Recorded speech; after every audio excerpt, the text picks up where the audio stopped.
مسلمان تو آپس میں ایسے ہوتے ہیں کہ قرآن کریم نے کہا یؤثرون علی انفسہم ولو کان بہم خصاصہ،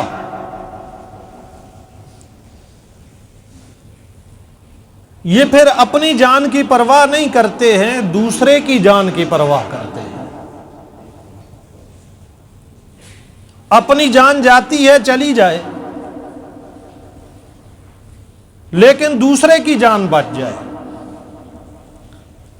خود بھوک لگی ہے، پیاس لگی ہے، کھانے کو کچھ نہیں ہے، کوئی بات نہیں ہے، وقت گزر جائے گا، لیکن میرا دوسرا مسلمان بھائی وہ بھوکا نہ سوئے، پیاسا نہ رہے۔ وہ خوبصورت واقعہ بھی ہمارے سامنے ہوگا جب ایک غزوے میں مختلف صحابہ اکرام زخمی ہو گئے، اور حالت یہ تھی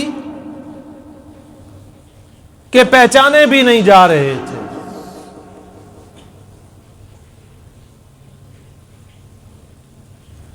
اتنے زخمی ہو چکے تھے کہ قریب المرگ ہو گئے تھے۔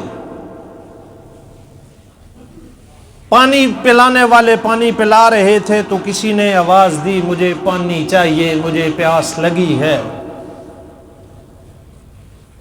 پانی لے کر کے وہ پانی پلانے والا اس زخمی کے پاس آیا کہ دوسرے سے آواز آئی مجھے بھی پیاس لگی ہے۔ اس نے اس کو اشارہ کیا کہ اس کو پہلے پلاؤ، میری خیر ہے۔ وہاں پہنچا تو تیسرے کی طرف سے آواز آئی کہ مجھے پیاس لگی ہے، پانی پلاؤ۔ دوسرے نے کہا کہ مجھے چھوڑو، میرے بھائی کے پاس جاؤ۔ اور پھر نتیجہ یہ نکلا کہ جب آخری کے پاس پہنچا وہ بھی جا چکا تھا، واپس دوسرے کے پاس پلٹا وہ بھی جا چکا تھا، پہلے کے پاس آیا وہ بھی جا چکا تھا۔ یہ تھی شان مسلم، یہ مسلمان کی شان تھی۔ مسلمانوں کو آپس میں بھائی بھائی بنا دیا گیا۔ قرآن کریم نے کہا انما المؤمنون اخوہ، مسلمان سارے کے سارے بھائی ہیں، مومن سارے کے سارے بھائی ہیں۔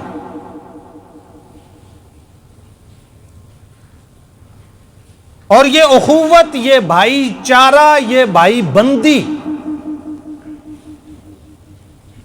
یہ لفظ اس لیے بولا جاتا ہے، یہ رشتہ اس لیے بولا جاتا ہے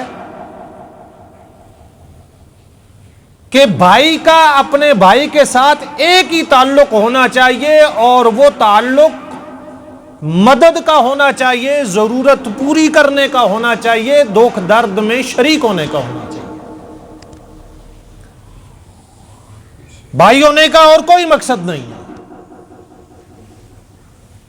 یہ جو ہم آپس میں بھائی بھائی پھٹے ہوتے ہیں،